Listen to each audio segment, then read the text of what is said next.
Good morning dear friends. पिछले class में हम लोगों ने देखे थे पाषाणकालीन सभ्यता के प्राग ऐतिहासिक काल में। आज के क्लास में हम लोग देखने वाले हैं आदि ऐतिहासिक काल। आदि ऐतिहासिक काल में जिसमें लिखित तो मिला है, लिखित साक्ष्य मिला, लेकिन उसे पढ़ा नहीं गया है। उसमें एक एग्जाम्पल में क्या आया? हड़प्पा सभ्यता। हड़प्पा सभ्यता क्या होते हैं जरा देखिए। हड़प्पा के टीले सर्वप्रथम चार्ल्स मेसन ने लगाया था। किसने लगाया था? चार्ल्स मेसन ने लगाया था। 1850 के दशक में 1850 के दशक में कराची में, कहाँ पे? कराची एवं लाहौर के बीच रेलवे लाइन के निर्माण में हड़प्पा टीले से प्राप्त ईंट रोडों का उपयोग हुआ। 1921 ईस्वी में राय बहादुर दयाराम साहनी द्वारा हड़प्पा की खोज की गई और इस नई सभ्यता का एक पता चला। 24 सितंबर 1924 ईस्वी में सर जॉन मार्शल द्वारा, किसके द्वारा? सर जॉन मार्शल द्वारा सिंधु घाटी सभ्यता की आधिकारिक घोषणा की गई। इनका खोज करने वाले कौन थे? 1901 ईस्वी में राय बहादुर दयाराम साहनी, जबकि आधिकारिक घोषणा करने वाले कौन थे? Sir John Marshall.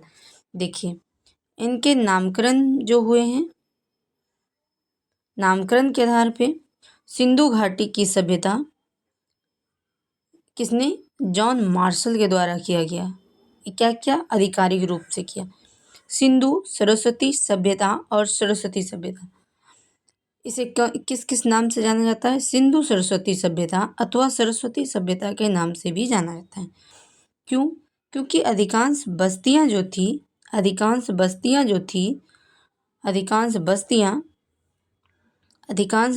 जो थी वो क्या थी? सरस्वती और उसकी सहायक नदियों के किनारे स्थित थी। इसलिए इसे कौन सी सभ्यता कहते हैं? सिंधु सरस्वती की सभ्यता भी कहा जाता है। दूसरा देखिए हड़प्पा सभ्यता। हड़प्पा सभ्यता के प्रमुख स्थल के आधार पर इसका नाम क्या पड़ा? हड़प्पा पड़ा। क्या पड़ा? स्थल के आधार पर इसका नाम क्या पड़ा? हड़प्पा पड़ा। हड़प्पा प्रथम नगरीय सभ्यता। भारतीय उपमहाद्वीप के नगरीकरण का प्रथम बार साक्ष्य मिला, इसलिए इसको प्रथम नगरीय सभ्यता भी कहा जाता है। अब देखिए कुछ प्रमुख स्वरूप भी हैं। एक है कांस्ययुगीन सभ्यता। कांस्ययुगीन सभ्यता इसलिए कहा गया क्योंकि पहली बार कांसे का प्रयोग हुआ। तांबा और जस्ता मिलके कांसा बनता है। कांसा किसका बनता है? जिंक और प्लस तांबा मिलके क्या बनता है? कांसा बनता है। आदि ऐतिहासिक सभ्यता इसलिए क्योंकि ये लिपि तो मिला, लेकिन ये अपठनीय है। पठनीय नहीं, यदि पढ़ा जाता तो आदि ऐतिहासिक नहीं होता। अब देखिए हड़प्पा सभ्यता का क्षेत्र विस्तार में समझेंगे हम। उत्तर में मांडा, जो कहाँ स्थित है? जम्मू कश्मीर में स्थित है। दक्षिण में दायमाबाद, ये कहाँ स्थित है? महाराष्ट्र में स्थित है। आलमगीरपुर हिंडन नदी के किनारे हैं। सुत का गेंडोर, ये दास्क नदी के किनारे हैं गुजरात में। तो इनकी जो आकृति है, इनकी आकृति कैसी है? वो त्रिभुजाकार है। कैसी हैं? त्रिभुजाकार आकृति है। हड़प्पा सभ्यता के क्षेत्र की आकृति पूछे तो ये कैसी है? त्रिभुजाकार है। ठीक है।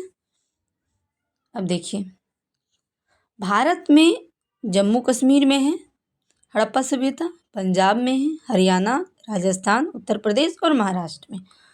जबकि अफगानिस्तान में हड़प्पा सभ्यता कितने देशों में? भारत, पाकिस्तान, अफगानिस्तान में है। ये सब भारत के प्रमुख क्षेत्र हैं जहाँ पे हड़प्पा सभ्यता के कुछ प्रमाण मिले हैं। पाकिस्तान में कहाँ है? खैबर पख्तूनख्वा, पाकिस्तान में पंजाब और बलूचिस्तान और सिंध में, 4 जगह पाकिस्तान में मिले हैं। अब देखिए, अभी बताएं हड़प्पा सभ्यता का आकार कैसा है, त्रिभुजाकार है। ठीक है, उत्तर में क्या है, मांडा जम्मू कश्मीर में, दक्षिण में क्या है, दायमाबाद महाराष्ट्र में, पूरब में क्या है, आलमगीरपुर उत्तर प्रदेश में। कहाँ स्थित है, उत्तर प्रदेश में। इधर सुतका गेंडोर दास्क नदी के किनारे हैं, ये कहाँ है, गुजरात में। तो इसकी आकृति कैसी है, त्रिभुजाकार है। और हड़प्पा को स्टुअर्ट पिगट ने कहा जुड़वा राजधानी। कौन कौन शहर को, हड़प्पा और मोहनजोदड़ो को जुड़वा राजधानी कहा पिगट ने। क्षेत्रफल यदि बोले हड़प्पा सभ्यता का तो 13 किलोमीटर स्क्वायर है। कितना है, 13 किलोमीटर स्क्वायर। देखिए हड़प्पा सभ्यता की जो काल निर्धारण किया गया, हम जानते हैं कि काल का निर्धारण जो होता है रेडियो कार्बन 14 के द्वारा किया जाता है। इसके नवीन विश्लेषण पद्धति द्वारा हड़प्पा सभ्यता की सर्वाधिक मान्य कालावधि जो है 2300 ईस्वी पूर्व से 1700 ईस्वी पूर्व देखा गया है। अब हम देखते हैं इनके कुछ उत्खनन के आधार पर हड़प्पा सभ्यता की खोज किसने किया। खोजकर्ता का नाम राय बहादुर दयाराम सहनी। जबकि हड़प्पा सभ्यता के नामकरण की बात कहेंगे तो क्या हो जाएगा, मार्शल हो जाएगा। मोहनजोदड़ो की खोज किसने की, राखलदास बनर्जी। चंद्रद्रोह की खोज NC मजूमदार। लोथल की खोज SR Rao. Kalibangan Amalanand Ghosh. बानावली RS Bisht. Dholavira JP Joshi. रोपड़ BB लाल। सुतका गेंडोर ऑरेल स्टाइन के द्वारा खोज किया गया था। इसके बाद हम देखते हैं प्रमुख स्थल कि हड़प्पा सभ्यता के कुछ प्रमुख स्थल हैं, जिसमें से एक तो हड़प्पा है, दूसरा क्या है, लोथल है, मोहनजोदड़ो है और कालीबंगा है। ठीक है, हम चार को देखते हैं अभी। हड़प्पा सभ्यता से प्रमुख साक्ष्य क्या क्या मिले हैं। हड़प्पा से 12 अन्नागार मिले हैं, 12 अन्नागार मिले हैं और 12 अन्नागार श्रमिक आवास, ईंटों पर वृत्ताकार चबूतरे, गेहूं और जौ के दाने, RS 37 कब्र मिला है, ताबूत में रखा सब मिला है, धातु निर्मित इक्का एक गाड़ी मिला है, सर्वाधिक लेख युक्त मोहर मिला है और बर्तन पर मछुआरे का चित्र मिला है। ये सारा चित्र कहाँ से मिले हैं, हमें हड़प्पा से मिले हैं। अब देखिए हड़प्पा जो है माउंट गोमरी कहाँ स्थित है, माउंट गोमरी जिला पाकिस्तान में रावी नदी के, हम लोगों ने पढ़ते हैं ना, ये है सिंधु नदी, ये है सिंधु नदी, सतलज, ये है रावी। ठीक है, सतलज रावी, इसी रावी नदी के इस साइड देखें तो दाहिने तट और इस साइड क्या हो गया, बाएं तट। बाएं तट पर ये मिला है हड़प्पा। अब लोथल देखें, लोथल कहाँ स्थित है, गुजरात में। इसका अन्य नाम है लघु मोहनजोदड़ो या लघु हड़प्पा। लोथल को क्या कहते हैं, लघु मोहनजोदड़ो या लघु हड़प्पा। इससे क्या क्या मिले हैं, गोदी या बंदरगाह, फारस की मुहरे या सील, धान एवं बाजरा के साक्ष्य, घोड़े की लघु मृण मूर्ति के साक्ष्य, युगल समाधान, हाथी के दांत, सीप का बना पैमाना, चक्की के 2 पार्ट मिले हैं, अग्निवेदिका मिली है, मनके के कारखाना, मम्मी के मॉडल मिले हैं। ये कहाँ स्थित है, अहमदाबाद जिला गुजरात, भोगवा नदी के तट पर मिला है। कहाँ पे, भोगवा नदी के तट पर। इसके बाद है मोहनजोदड़ो। मोहनजोदड़ो से हमें क्या मिला, मोहनजोदड़ो का अर्थ होता है मृतकों का टीला। अन्य नाम क्या है, सिंध का बाग। मोहनजोदड़ो का अन्य नाम सिंध का बाग है। प्रमुख साक्ष्य, बृहत स्नानागार, विशाल अन्नागार, 3 बंदरों वाला मनका, नर्तकी की कांस्य मूर्ति, पुजारी योगी की मूर्ति, पशुपति शिव का मोहर अंकन, मोहर के नाव का चित्र, सीप निर्मित पैमाना, सूती कपड़ा, हाथी का कपाल खंड। ये कहाँ स्थित है, लरकाना जिला सिंध प्रांत पाकिस्तान में, सिंधु नदी के दाहिने तट। अभी बोले ये सिंधु नदी है, ये इस साइड मिला है। और हड़प्पा किस साइड मिला है, हड़प्पा रावी नदी के बाएं तट पे मिला है और ये सिंधु नदी के दाएं तट पे मिला है। तो देखिए इसका नाम सिंध का भाग पड़ा है। कुल मिला के हम कहें मोहनजोदड़ो से वो सारी चीज़ मिले हैं जिसमें पूजा सामग्री को लेकर के है। पूजा सामग्री को जितनी भी चीज़ लेके हैं सारे चीज़ मोहनजोदड़ो से मिले हैं। कालीबंगा का अर्थ होता है काले रंग की चूड़ी, जुता हुआ खेत का साक्ष, अग्निवेदिका, हवनकुंड, काले रंग की मिट्टी, कांच की चूड़ी, लकड़ी की नालियाँ, मेसोपोटामिया के बेलनाकार मुहरे, कपड़े में लिपटा उस्तरा, बच्चे के सिर शल्य चिकित्सा के साक्ष्य, भूकंप आने के प्राचीनतम साक्ष्य, एक साथ 2 फसलें बोए जाने के साक्ष्य, मिट्टी के शंख और तंदूरी चूल्हों के साक्ष्य। ये कहाँ है? हनुमानगढ़ जिला राजस्थान में मिला है कालीबंगा। दूसरा जो शहर है उसका नाम है मोहनजोदड़ो, सॉरी चन्हुदड़ो। चन्हुदड़ो से क्या मिला है? चन्हुदड़ो पाकिस्तान में है, भारत में नहीं है। मनके बनाने के कारखाना, लिपस्टिक, वक्राकार ईंटें, बिल्ली का पीछा करते कुत्ते, पदचिन्ह, अलंकृत हाथी, एकमात्र नगर जहाँ दुर्ग का भाव है, गंगा अस्तूरा। हम ये कह सकते हैं जितने भी श्रृंगार का सामान है सारा चन्हुदड़ो से मिला है। श्रृंगार का जितनी भी सामान है वो कहाँ से मिला है? चन्हुदड़ो से। अब हम देखते हैं बनावली। बनावली कहाँ है? फतेहाबाद जिला हरियाणा में। क्या क्या मिला है यहाँ से? नगर को तारांकित विभाजित करने वाली सड़कें, हड़प्पा के तीनों स्तर, प्राक, विकसित और उत्तर हड़प्पा के साक्ष्य मिले हैं। मिट्टी के बने हल की आकृति मिले हैं। लघु नारी मृद मूर्ति मिले हैं। अग्नि वेदिका के साथ अर्थवृत्ताकार ढांचे भी मिले हैं बनावली से। इसके बाद जो है वो है धौलावीरा। धौलावीरा कहाँ स्थित है? गुजरात में स्थित है। इसमें 3 भागों में नगर हैं, दुर्ग, मध्यम नगर और निचला नगर। दुर्ग मतलब ऊपर वाला, जैसे एक होता है ऊपर वाला, एक है निचले मध्य वाला, एक है सबसे निचले पैमाने का। यहाँ से विशाल जलाशय, उन्नत जल प्रबंध, क्रीडागार, स्टेडियम, नवेले की मूर्ति, हड़प्पा लिपि के 10 अक्षरों का साइन बोर्ड मिला है। पॉलीदार श्वेत पाषाण खंड मिला है। रोपड़ कहाँ स्थित है? आधुनिक नाम इसका रूपनगर है। और रोपड़ पंजाब में, भारत में सतलज नदी के बाएं तट पर। ये भी देख रहे हैं, सतलज नदी के बाएं तट पर है। हड़प्पा रावी नदी के बाएं तट पर है। ठीक है। स्वतंत्रता प्राप्ति के बाद उत्खनन हुआ। मनुष्य के साथ कुत्ते को दफनाने का साक्ष्य रोपड़ में। चट पर बटखरे और कुल्हाड़ी रोपड़ में। सेलखड़ी की मोहरे रोपड़ में और ताम्र के बानाग्र रोपड़ में मिले हैं। दायमाबाद कहाँ स्थित है? महाराष्ट्र में। कहाँ? महाराष्ट्र। ये परवरा नदी के बाएं तट पर मिले हैं। रथ चलाते मनुष्य की आकृति मिली है। सिंधु लिपि युक्त मोहर, 2 सिंगों की आकृति युक्त बर्तन, युवा पुरुष का समाधान मिले हैं दायमाबाद से। अब है सुतका गेंडोर। सुतका गेंडोर हम लोगों ने बताया सबसे पश्चिमी भाग है। घोड़े की हड्डियां मिले हैं। शिला से ढकी कब्र, पत्थर की चिनाई हुई भवन मिले हैं। और एक और बचे हुए हैं, देखिए मोहनजोदड़ो से प्राप्त योगी की पशुपति की मूर्ति मिली है। पशुपति की जो मूर्ति मिली है वो इस प्रकार से है, आप लोगों को ठीक से नहीं दिखता होगा। पशुपति की मूर्ति जिसमें नीचे 2 हिरन बैठे हैं, बाएं तरफ हाथी और बाघ बैठे हैं, दाएं तरफ गेंडा और भैंसे बैठे हैं। बाएं तरफ बाघ और हाथी, बा से बायां, बा से बाघ हाथी, दाएं तरफ गेंडा भैंसा, नीचे 2 हिरन। तो कितने पशु हो गए? 1 2 3 4 5 पशु। 5 प्रकार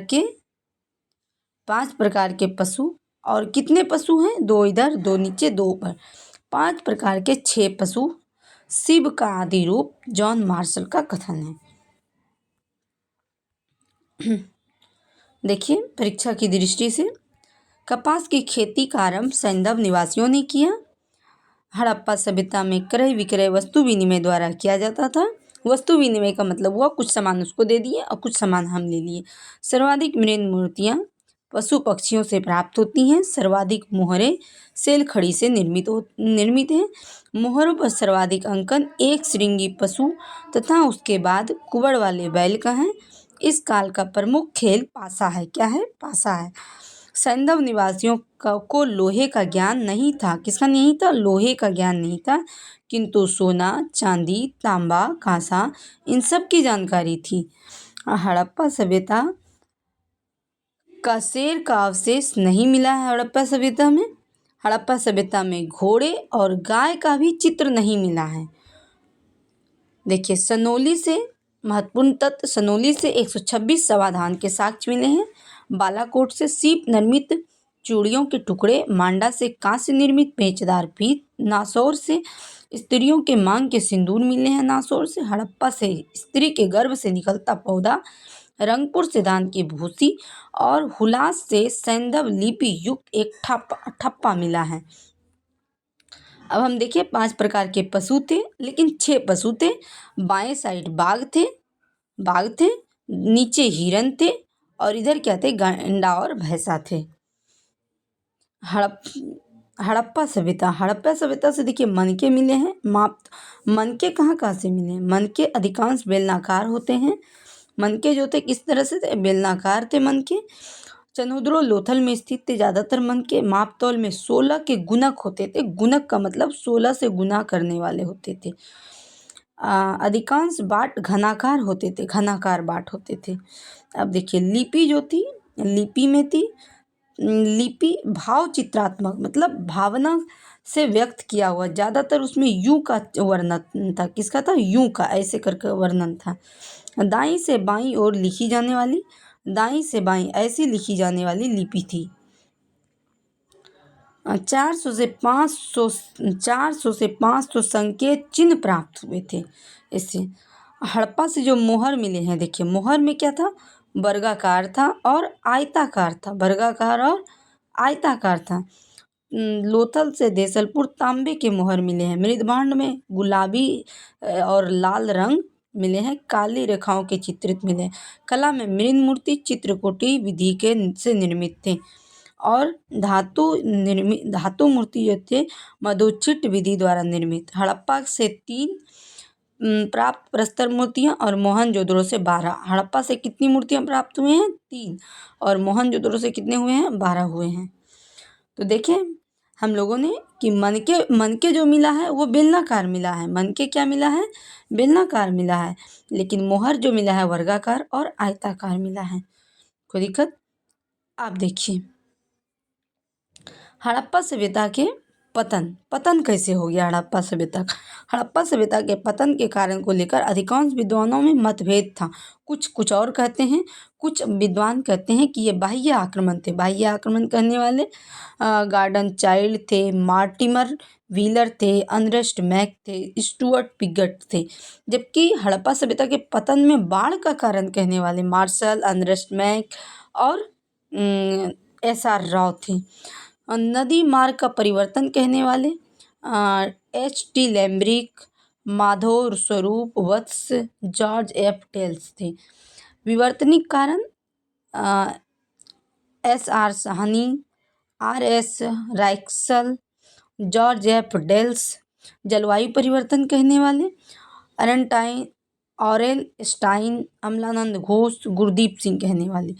जबकि विदेशी व्यापार के गतिरोध कहने वाली WF अल्ब्राइट, शिथिल प्रशासन कहने वाले मार्शल, महामारी कहने वाले कैनेडी, अदृश्य गाज कहने वाले M देमियत्रिएव। कौन थे? M देमियत्रिएव थे।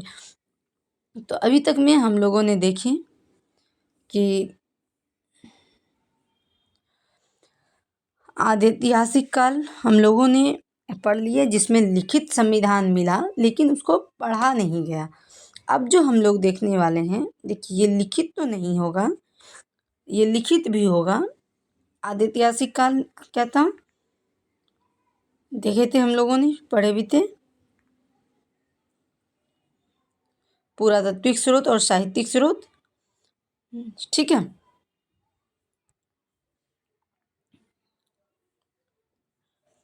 अब हम लोगों ने 6वीं शताब्दी से प्रारंभ हो जाएगा ये जो वैदिक काल चल रहा है। वैदिक काल जो है हड़प्पा सभ्यता के बाद कलिबाई संस्कृति के प्रवर्तक आए थे, इसलिए किसके प्रवर्तक? कलिबाई संस्कृति के प्रवर्तक आए थे, प्रवर्तक थे, आर्य थे, इसलिए इसे आर्य संस्कृति कहते हैं। वेदों में उल्लेख होने के कारण इसे वैदिक संस्कृति कहा। क्या कहा? वेदों में उल्लेख था इसलिए इसे वैदिक संस्कृति कहा। तो सबसे पहले हम जानेंगे वेद में यदि उल्लेख है तो सबसे पहले वेद आया होगा, तभी वैदिक आया, काल आया। तो वेद जब आया तो वेद में क्या अर्थ हुआ वेद का? वेद धीरे धीरे लोगों के पास ज्ञान होने लगा तो उन्होंने वेद की उत्पत्ति की। वेद का अर्थ होता है ज्ञान। वेदों की कुल संख्या रखें 4, अन्य नाम इसको संहिता भी कहते हैं और श्रुति कहते हैं। संकलन करता थे कृष्ण द्वैपायन। कृष्ण द्वैपायन थे वेद के संकलन करता, जिसको वेद व्यास भी कहते हैं। देखिए वैदिक काल जो आया, वैदिक काल को मुख्यतः 2 भागों में बांटा, ऋग वैदिक काल और उत्तर वैदिक काल। हम लोगों ने 4 वेद पढ़े हैं, ऋग्वेद, यजुर्वेद, सामवेद और अथर्ववेद। ऋग्वेद पे ही बना ऋग वैदिक काल और उत्तर वैदिक काल। ऋग वैदिक काल जो काल पहले आया उसे ऋग वैदिक काल, जो बाद में आया उत्तर वैदिक काल। ऋग वैदिक काल का चरण जो है 1500 ईस्वी पूर्व से 1000 ईस्वी पूर्व है, और उत्तर वैदिक काल का जो चरण है 1000 ईस्वी पूर्व से 600 ईस्वी पूर्व है। तो ये भी हम किस में पढ़ेंगे? देखिए हमने बताएं कि ऐतिहासिक काल जो होगा 6वीं शताब्दी के बाद होगा, तो ये भी हम किस में पढ़ेंगे? आदि ऐतिहासिक काल में ही पढ़ेंगे। आर्यों का मूल निवास स्थान क्या है? आर्य का मूल निवास स्थान के मुद्दे पर इतिहासकारों में भी मतभेद है, यहाँ भी मतभेद है कि आर्य कहाँ से आए। देखिए इस साइड मूल स्थान लिखा है, इस साइड विद्वान है। कश्मीर अथवा हिमालय क्षेत्र से आए हैं, ये बात कहने वाले कल हैं। महर्षि देश से, ब्रह्म ऋषि देश से आए हैं, गंगानाथ झा। सप्त सिंधु प्रदेश से मूल स्थान है, अविनाश चंद्र दास। देविका प्रदेश ये है त्रिवेदी। दक्षिणी रूस गार्डन चाइल्ड। मध्य एशिया मैक्स मूलर। उत्तरी ध्रुव बाल गंगाधर तिलक। तिब्बत स्वामी दयानंद सरस्वती। जर्मनी हर्ट एवं पेंका। Hungary P Giles. ये सब कहने वाले थे कि ये कौन कौन आए आर्य। अब देखिए वैदिक साहित्य। वैदिक साहित्य में सर्वाधिक प्राचीन भारतीय साहित्य हैं 4 वेद, ऋग्वेद, यजुर्वेद, सामवेद और अथर्ववेद। 4 भाग हैं, जिसको संहिता कहते हैं, ब्राह्मण ग्रंथ कहते हैं, आरण्यक कहते हैं, उपनिषद कहते हैं। 4 वेद 4 भाग। वेद में ऋग्वेद, यजुर्वेद, सामवेद, अथर्ववेद। ऋग्वेद के भाग में संहिता, यजुर्वेद के भाग में ब्राह्मण ग्रंथ, सामवेद के आरण्यक, अथर्ववेद में उपनिषद। ऋग्वेद के उच्चारणकर्ता या पुरोहित को कहते हैं होता। सामवेद को पुरोहित को कहते हैं उद्गाता, क्योंकि ये गायन प्रधान है। यजुर्वेद को कहते हैं अधर्यु। अथर्ववेद को कहते हैं ब्रह्मा। हमने बताया ब्राह्मण ग्रंथ, आरण्यक और उपनिषद। ब्राह्मण ग्रंथ, आरण्यक, उपनिषद, ठीक है। ब्राह्मण ग्रंथ में ऋग्वेद को ऐत्रेय कौशिकी कहते हैं, सामवेद को तांडय जैमिनी, यजुर्वेद में शतपथ और तैत्तिरीय, अथर्ववेद में गोपथ। आरण्यक में कहते हैं ऋग्वेद को ऐत्रेय कौशिकी, दोनों को सेम कहते हैं, आरण्यक उपनिषद। लेकिन उपवेद में ये सिर्फ बदल जाते हैं, आयुर्वेद कहते हैं। सामवेद में आरण्यक में छदयांग जैमिनी कहते हैं, और प्रमुख उपनिषद में भी एक ही बात कहते हैं, गंधर्व वेद कहते हैं उपवेद में। जबकि यजुर्वेद में शतपथ, तैत्तिरीय, ईश, कट, ईश, श्वेताश्वर ये सब कहते हैं उपनिषद में, और उपवेद में धनुर्वेद कहते हैं यजुर्वेद में। अथर्ववेद में आरण्यक कोई नहीं है, इसमें उपनिषद है मुंडक, मांडुक्य, प्रश्न।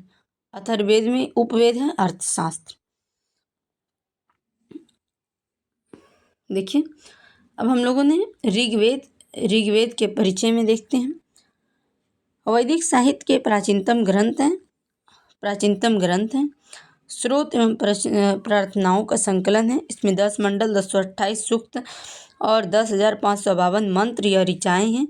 3 पाठ हैं। साकल 1017 सूक्त हैं। बालखिल में 11 सूक्त हैं और वास्कल में 56 कितने मंत्र हैं टोटल? 56 मंत्र हैं। उल्लेख इसका कहाँ है? शूद्र वर्ण का सर्वप्रथम उल्लेख 10वें मंडल में है। शूद्र वर्ण का उल्लेख किस मंडल में? ऋग्वेद के 10वें मंडल में।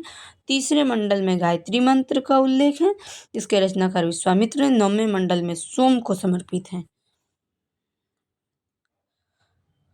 यजुर्वेद का परिचय। यज्ञ विधि का प्रतिपादन करता है यजुर्वेद। गद पद दोनों में है, 2 प्रधान हैं। कृष्ण यजुर्वेद गद पद दोनों में। शुक्ल यजुर्वेद में वार्ष्णेय संहिता में कन्नव है और मध्याह्नि है। अंतिम भाग ईशोपनिषद है, जो कि चिंतन से संबंधित है। अथर्ववेद जो है तत्कालीन परंपराओं, भूत प्रेत तथा विभिन्न औषधियों का उल्लेख है। अन्य वेदों की अपेक्षा सर्वाधिक ऐतिहासिक महत्व ग्रंथ हैं। कुल 20 मंडल हैं, 730 सूक्त हैं, 5,987 मंत्र हैं, जिसमें 1200 मंत्र ऋग्वेद के हैं। किसके हैं? ऋग्वेद के। 2 शाखाएं हैं, शौनक और पिप्पलाद। उल्लेख है मगध एवं अंग दूरस्थ प्रदेश में सभा समिति प्रजापति की 2 पुत्रियां, ये अथर्ववेद में कहा गया है। जबकि सामवेद में कहा गया इस भारतीय संगीत का जनक। साम का अर्थ होता है गान या संगीत। यज्ञों के अवसर पर गाए जाने वाले मंत्र का संग्रह। कुल 1875 मंत्र हैं। पाठ भेद के आधार पर प्रमुख शाखाएं कौमुद हैं, रामायणीय है और जैमिनी है। तो हम लोगों ने वेद को देख लिए। अब हम लोग नेक्स्ट क्लास में फिर पढ़ेंगे दूसरा चैप्टर। आप लोग चैनल को सब्सक्राइब कीजिए, लाइक कीजिए और दोस्तों के साथ शेयर कीजिए, ताकि हमारा मोटिवेशन बढ़े और हम आपके लिए और वीडियो इस तरह से लाते रहें। बाय। फिर मिलते हैं नेक्स्ट क्लास में।